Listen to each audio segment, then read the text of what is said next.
এবং আমাদের দেশের মানুষ কাউকে মাথার উপরে তুলতেও সময় লাগে না, আবার মাটিতে ফেলে দিতেও সময় লাগে না।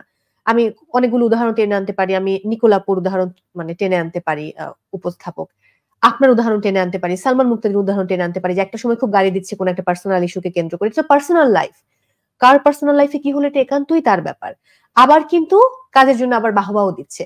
সো এই যে আমাদের বাংলাদেশের মানুষের যে সেন্টিমেন্ট বা আবেগ, এটা নিয়ে চমক আপনি কি বলবেন? আমি না খুব আমার ব্যক্তিগত বিষয় নিয়ে কথা বলে আমি খুব একটা গায়ে লাগাই না। কাজ নিয়ে করলে সেটা আমি বোঝার চেষ্টা করি যে হ্যাঁ, কারণ ওটা গঠনমূলক সমালোচনা হিসেবে আমি নেই।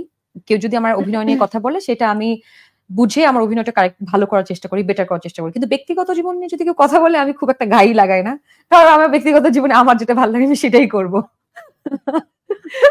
আমরা হঠাৎ করে কিন্তু অফ এয়ার আলাপ করছিলাম যে জীবনের তো 80% আমি মানুষকে দিয়ে দিয়েছি, 20% আমার থাকুক। 20% আমি আমারটাই রাখতে চাই না। মানে এটাও যদি আমি সবাইকে হস্তক্ষেপ করতে দিই তাহলে আমার কি থাকলো আর? একদমই তাই। কিন্তু এখন জীবনটা কেমন যাচ্ছে? যৌথ জীবন কেমন যাচ্ছে? ভালো। মানে ভালো, মানুষটা ভালো। মানে আমরা কি চাই মেয়েরা আসলে? মেয়েরা কিন্তু একটু একটা আশ্রয়স্থল চাই, যে ভালোবাসবে, একটু কেয়ার করবে আমাদেরকে। দিন শেষে আমার সারাদিনের গল্পটা কাউকে একটু বলতে পারবো। এবং সে ধৈর্য নিয়ে শুনবে। হ্যাঁ, এবং আমাকে জেনুইনলি আমার জন্য সে আসলে কেয়ার করবে। এরকম একটা মানুষই চাই অ্যাকচুয়ালি। এবং আমি নো ম্যাটার হোয়াট আমি জানবো ওই মানুষটা আমার জন্য অপেক্ষা করবে। এরকম একটা মানুষই চাই আমার জীবনে। আমি এরকম একটা মানুষ পেয়েছি। সেই মানুষটা তার জীবনে অনেক কিছু পায়নি, অনেক কিছু হারিয়েছে। তো তার জীবনে আমার মনে হচ্ছিল আমি তার জীবনটা পরিপূর্ণ করতে পারি এবং সেও আমার জীবনটা পরিপূর্ণ করতে পারে। এজন্যই তার সাথে আমার জীবনে যুক্ত হওয়া।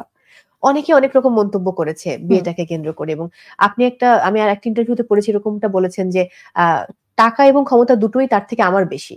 ওই যে মানুষজন বলতেছিল যে বারবার আমি সেটা আগে দুবার তার ডিভোর্স হয়েছিল, বলতে হলো সরি। আমি ডিভোর্স শব্দটা বলতে আমার খারাপ লাগে আসলে, আই জাস্ট ডোন্ট নো। তো তার যেহেতু দুবার বিচ্ছেদ হয়েছিল, তো সবাই প্রশ্ন করছে যে কেন আমি তাহলে তাকে পছন্দ করে বিয়ে করলাম, টাকা পয়সার জন্য বা ক্ষমতার জন্য। এটা এতবার শুনতে হয়েছে, তাই আমাকে আসলে নিজের অবস্থানটা ক্লিয়ার করার জন্য, যে আসলে পয়সার জন্য আমি তাকে বিয়ে করিনি, বা তাকে শুধু তাকে চরিত্রহীন বলছে মানুষ, যে সে আগে কখনো হয়তো বিট্রে করে এটা করেছে না। আমি তার মধ্যেটা পাইনি অ্যাকচুয়ালি। তাকে আমি একদম ভালো মানুষ হিসেবে পেয়েছি, এবং যতদিন এটা আমার মনে হবে যে সে আসলেই ভালো মানুষ, তার মধ্যে আমি খারাপটা কখনো পাবো না, আমি সারা জীবন তার সাথে কাটাতে চাই, যদি আল্লাহ আমাদেরকে। হ্যাঁ, ইনশাআল্লাহ। অনেক শুভকামনা রইল এই পুরো দুজনের প্রতি, যৌথ জীবনের প্রতি।